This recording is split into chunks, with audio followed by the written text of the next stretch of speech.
Help, Richard is pegging me. This is the sequel to Pegging for Dummies, where I went through the what, why, and how pDAI gets to and stays at $1. In that video, we learned about some of MakerDAO's mechanisms and the underlying economics that it utilizes to control the price of DAI.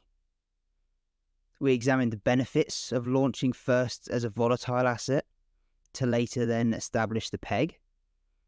We also spoke about some of the ways in which MakerDAO and Pulsechain can be collateralized. And if you have any concerns around missing or incomplete technology, supply and over-collateralization, or pDAI being able to maintain its peg, Pegging for Dummies covers these topics. So that video focused predominantly on the theory of the pegging, whereas this focuses on the facts. I go through the on-chain evidence that proves Richard is in control of pMaker, Richard is preparing incentives to support the peg, and Richard is collateralizing the vaults. But before we get into that, I need to inform you that I am not a financial advisor. I don't have any understanding of your financial situation, so I can't advise you on your finances. If that's confusing to you, please read what's on the screen now. Firstly, I'd like to thank 99 Capital, as it's his on-chain research that much of this is based on. I have independently verified the information through my own research, and 99 has even given me some of his time to answering some of my questions. So, Richard is in control of pMaker. The takeover of pMaker involves these 4 wallets. I refer to them by their last 4 digits throughout the story, which doesn't actually start with pMaker. Instead, it begins with pAAVE.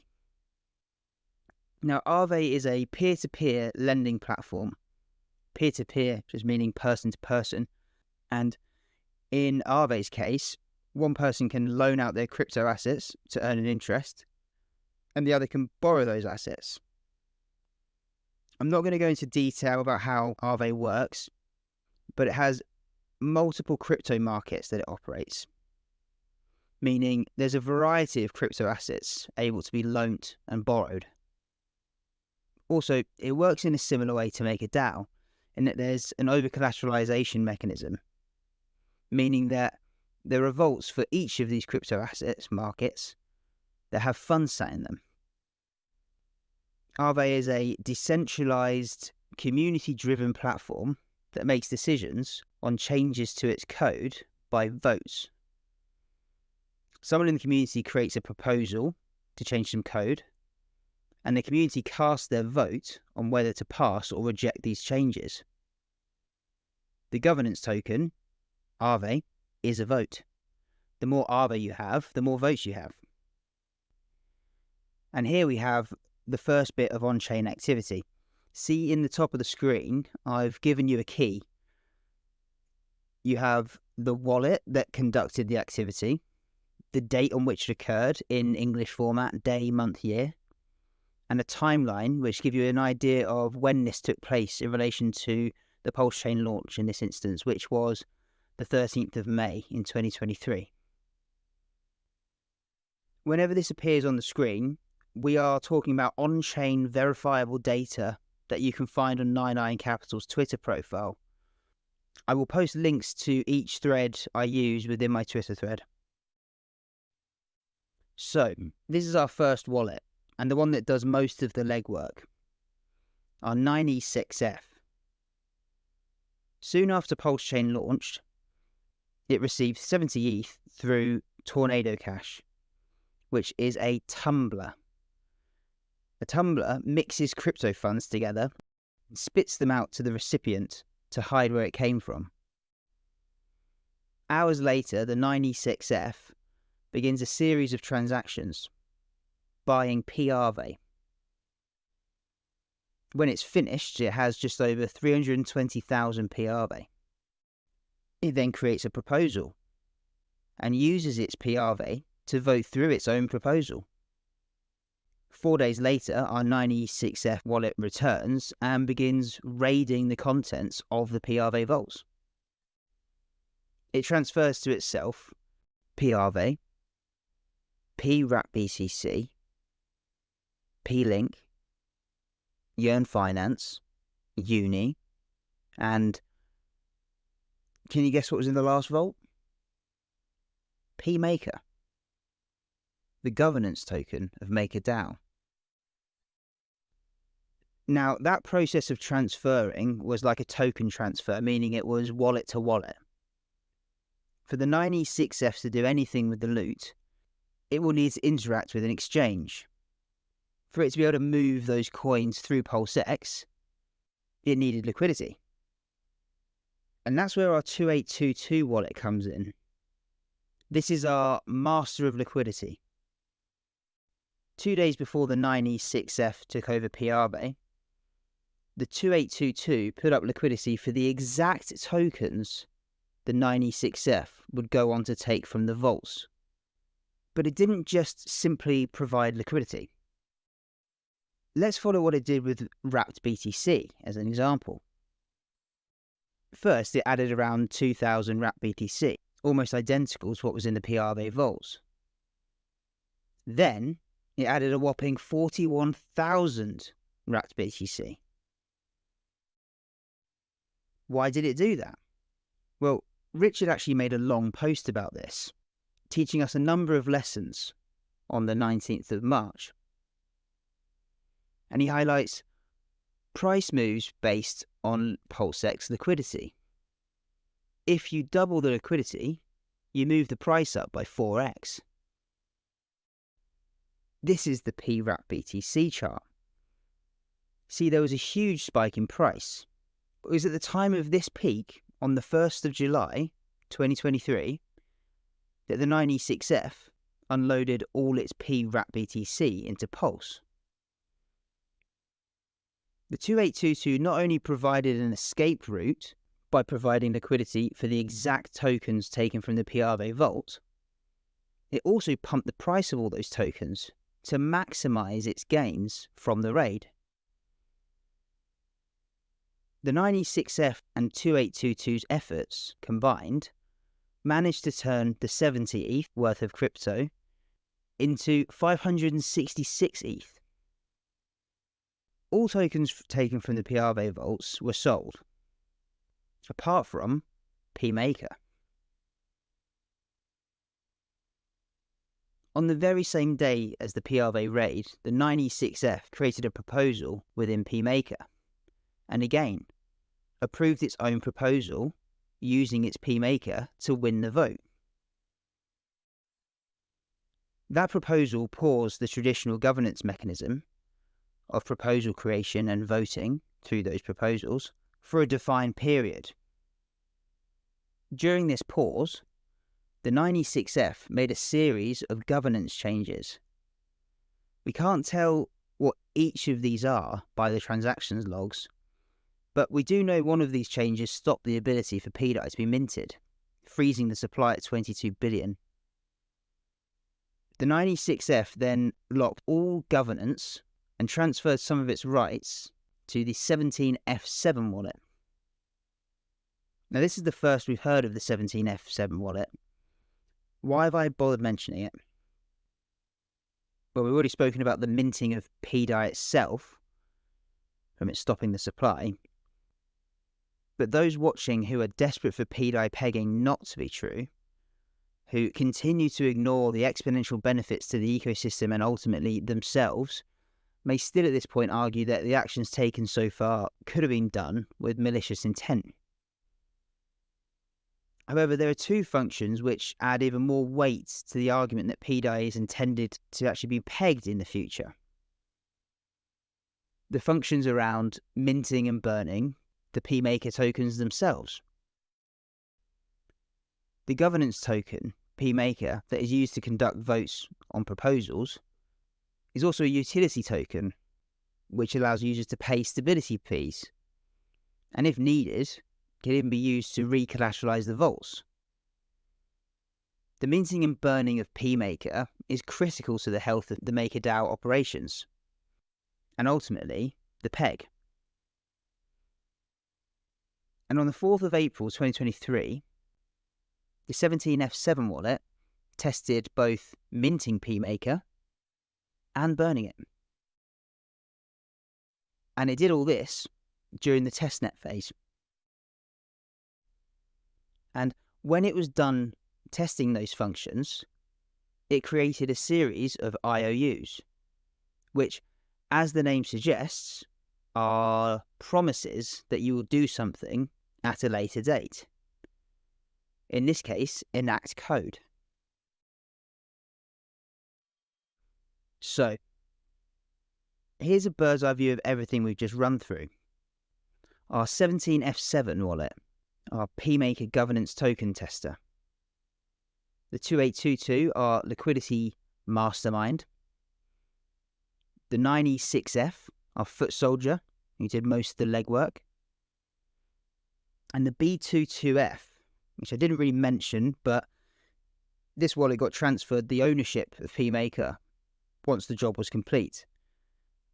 It also took some wrapped BTC out of some of the vaults from pMaker and used the exit path from the 2822.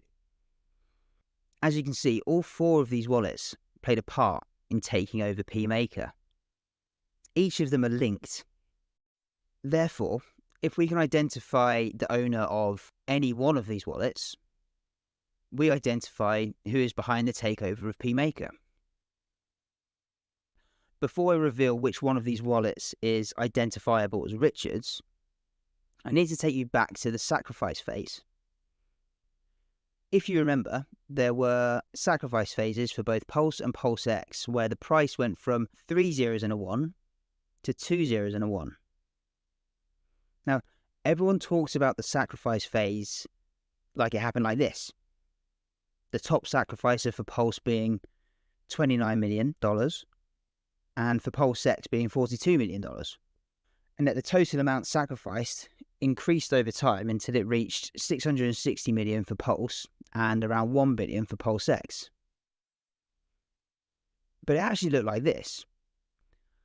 A total of $14 billion and $50 billion was sacrificed for Pulse and PulseX. Now, you and I and everyone else sacrificed whilst the price was around 3 zeros and a 1. But then, if you remember, someone came in and sacrificed around 13 billion for Pulse and 49 billion for PulseX. And they did this at the worst possible price. And at the time, there was no debate. It was Richard. As who else would sacrifice billions of dollars for Pulse and PulseX at the worst price? It only makes sense if you are in fact sending the money to yourself, as you then end up with both the newly minted supply of Pulse and PulseX, as well as the money you sacrifice for it. So now, which wallet is Richard's? It's the 2822, the liquidity mastermind. And how do we know that? Because it was airdropped 6.3 and 6.7 trillion Pulse and PulseX. At today's price, that's $207 million and $507 million worth. And at the time of the sacrifice, when it was 3 zeros and a 1 price, it was $270 million and just over $250 million. But the top sacrificers were 29 million and 42 million. That means it had to sacrifice at the worst price, at the 2 zeros and a 1. Meaning a total of $5.2 billion had to be sacrificed to get this much Pulse and PulseX at launch. And our 2822 played an integral role in the takeover of pMaker. It bookended the entire process, which was spanning 12 days, 2 days before 9E6F wallet started taking over pRV and pMaker. The 2822 provided liquidity for the exact tokens that the 9E6F took out.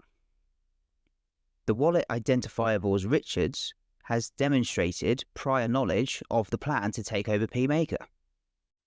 Our 2822 also pumped the price in unison with the 9E6F, who timed the top and maximised its gains. Then, the day after the job was done, it shut the door behind it. It removed the liquidity for those tokens. So yes, it's Richard who is behind the takeover of pMaker. Now, before I go into the next section, when you get on a flight, you getting from A to B isn't contingent on you understanding how the engine was built. You just need to walk on, sit down, and select a movie. Now, you can choose to spend the flight trying to understand how the engine is built, but your ability to do this well doesn't affect the end result. Both the movie watcher and the person trying to reverse engineer the plane end up at the same destination. So too does the baby who is in denial, fighting the very fact that it's on the plane, doesn't understand why its ears are popping, and screams the entire flight. So, take a moment to ask yourself, why are you researching this? Because if you were researching this to understand who is behind pDAI, you have your answer. Of course, if you want to keep researching to understand how, that's great, I encourage it. I know I will be. That's not my point. My point is you will inevitably come across aspects of how the peg is achieved that you don't understand.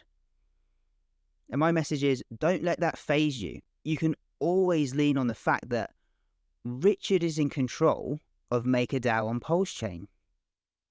Richard is flying this plane.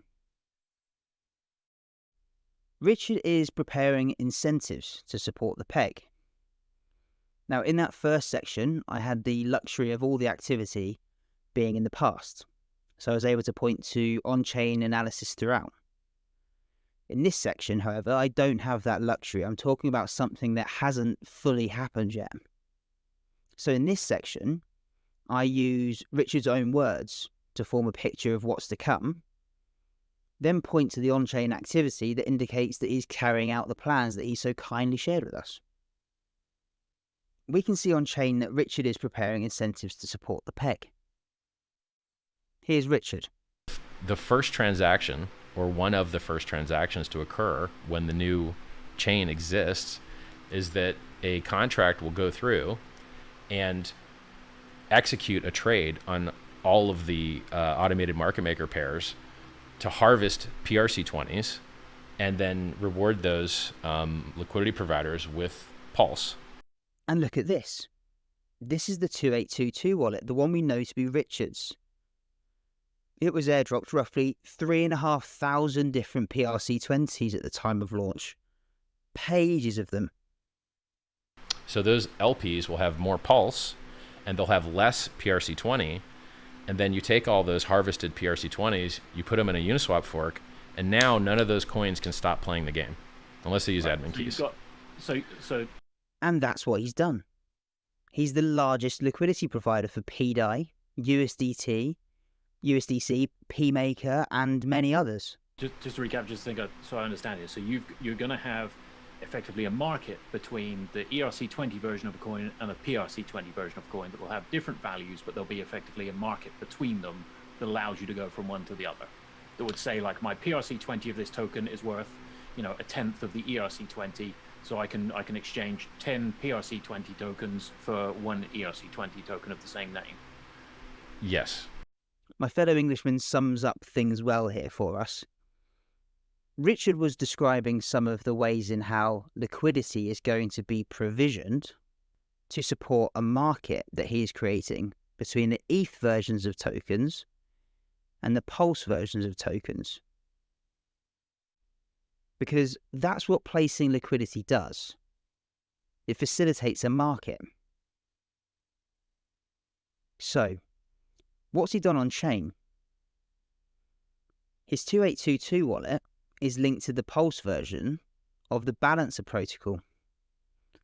This link is through a contract that Richard used to unwrap many of his early tokens airdropped to him. Balancer is a protocol that allows for sophisticated liquidity provisioning strategies and is ideal for hosting multiple different assets with differing weights of liquidity. And when you look in Balancer and Pulsechain, liquidity is being added to it. Lots of PRC20s that are popular on Ethereum, wrapped-BTC, wrapped-ETH, Link, SHIB, pDAI, and all the P stables, are all being added to the Balancer protocol. Richard looks like he's wanting to create a market here by putting his liquidity here. And Balancer is exactly the sort of protocol that could execute a market for arbitrage opportunities between ERC20s and PRC20s. There's an advantage to the Pulsechain network to kind of limit the bridging so that the majority of value getting out and into the Pulse network makes the Pulse coin itself more valuable. Because so basically, we already have a higher throughput, cheaper chain, and then you would prefer kind of all the arbing and value discovery happen on that cheaper chain. And then once the value discovery has occurred, if some arbing to mainnet needs to occur, you'd kind of want it to choke point through the Pulse pair just to add more value to Pulse. Richard is saying here that we can get our PRC20s to parity by activity on Pulsechain.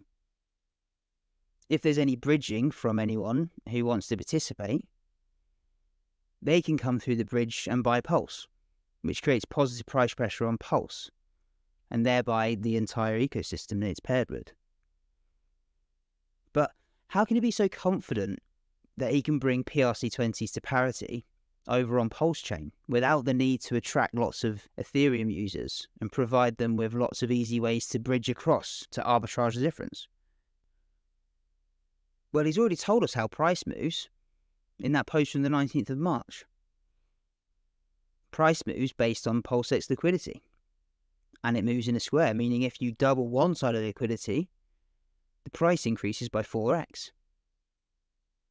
He goes on to claim, it really doesn't take many millions to cause quite large movements up. Let's test that claim by doing an example. The price of wrapped-BTC on Pulse is currently $300. On ETH, let's say it's 70,000. That's a 233x difference in price. That's a lot of X's. There's currently $300,000 in liquidity for Pulse wrapped-BTC. Let's walk through this then. A 2x in liquidity gives a 4x in price. Okay, 600, 1,000, 200, up to 1.2 million liquidity, and we've gotten nearly up to $5,000. 2.4 is nearly at 20,000. So assuming Richard's right, and in this case not taking into account other variables such as buying and selling of wrapped-BTC, it would take only $4.8 million in liquidity to be added to get wrapped-BTC on Pulse to parity to that of its Ethereum equivalent. Richard has a measurable and mathematically defined way of pumping his own ecosystem. How many people are going to spend their time being rewarded as a liquidity provider to arb the difference between ETH versions of tokens and Pulse versions of tokens? How big does that market get? And Richard already did this for a period, releasing farms between PRC20 copies and ERC20 copies. Here's a post when he spoke about pDAI farms. pDAI from Pulse versus pDAI from Ethereum. If he releases those again, he would increase the liquidity for the chosen PRC20 copies. The crowd thought this was a failed test, and PRC20s remain outside of Richard's interest, as he later removed the farms. This is a perfect example of the painfully oversimplistic thinking that defines the ever-weakening counter pDAI arguments that litters my Twitter feed. I see A, therefore the answer must be A. No. This is what's called signaling. He showed us his hand, his future intentions. Now there's the Curve protocol. It's another protocol used for the provision of liquidity, making a market. And it specializes in facilitating trades between stablecoins.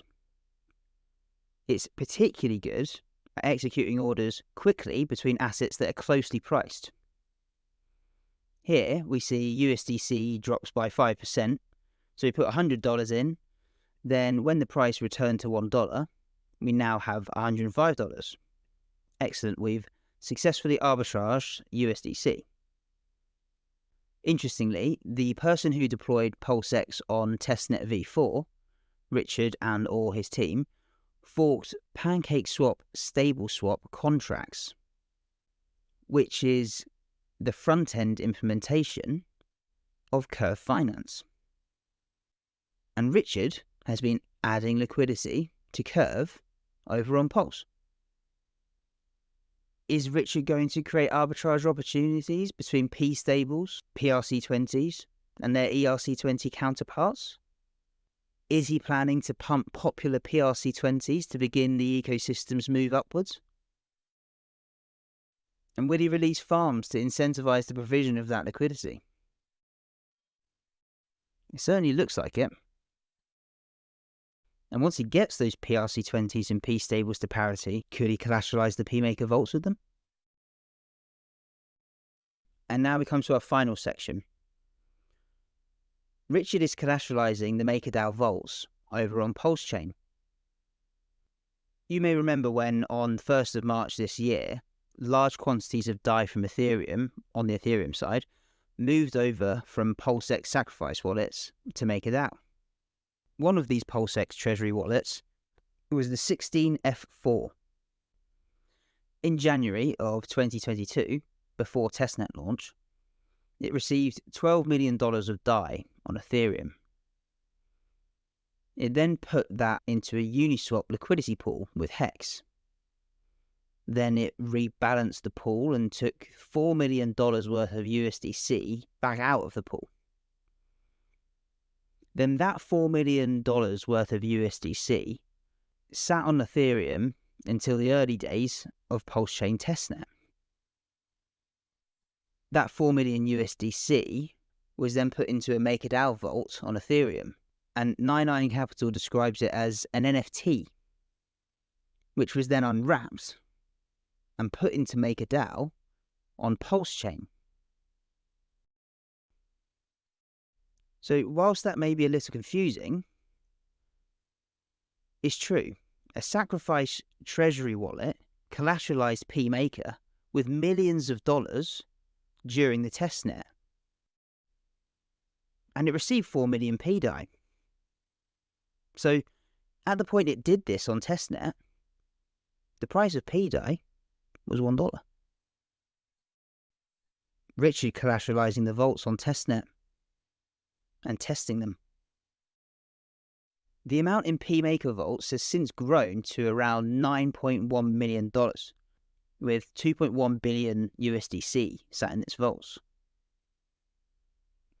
And it's been growing due to lots of tiny transactions coming into its vaults. And look at this. This is interesting. On the left is the pMaker vault, and on the right is our 2822 wallet, the wallet we know to be Richard's from the pMaker takeover. Take a closer look. They look eerily similar. Lots of these tiny penny transactions in and out of Richard's wallet, and lots of tiny penny transactions into the pMaker vault.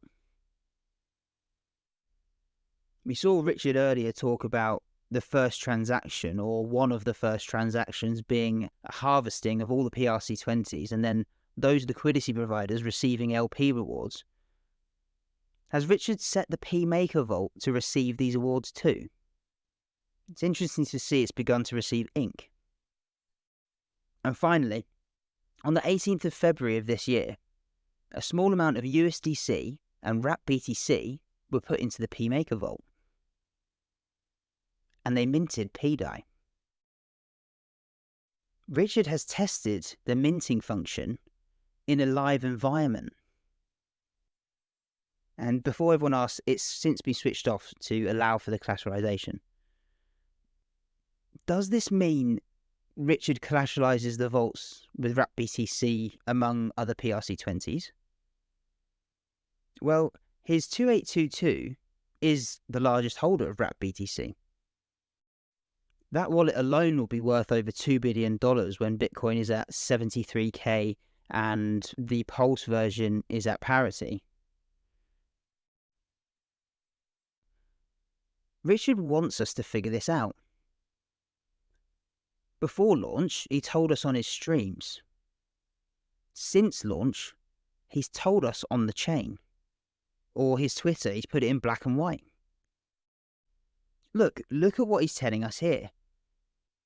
We know the chosen hex is the one on Pulsechain, unsurprisingly. It's where he put all the liquidity. It's not rocket science. Liquidity provision makes markets. So if Richard is putting lots of liquidity somewhere, it gives us a good idea of what's to come. Richard has given us the formula for how he pumps his ecosystem. He even did it on Pulse for a period, giving us a live example. He showed us his hand, signaling to us on-chain, telling us his next moves. And this shouldn't be underestimated. There aren't many ways to be able to identify the owner of a wallet. Richard chose to put a wallet that is easily identifiable as his at the center of the efforts behind pegging pDAI. It's Richard who is in control of pMaker, has tested its key functionality, and has begun collateralizing its vaults. It's Richard who is looking to peg pDAI, to create new millionaires, showcase Pulsechain, create a mechanism that allows him to pump his ecosystem at will. And it's Richard who's been telling us from the start. Somebody says that they're building a MakerDAO replacement so that we have like DAI on Pulsechain. If you look at a stablecoin backed by crypto, like, you know, I'm probably going to release a stablecoin at some point, so I don't want to give away all the tricks.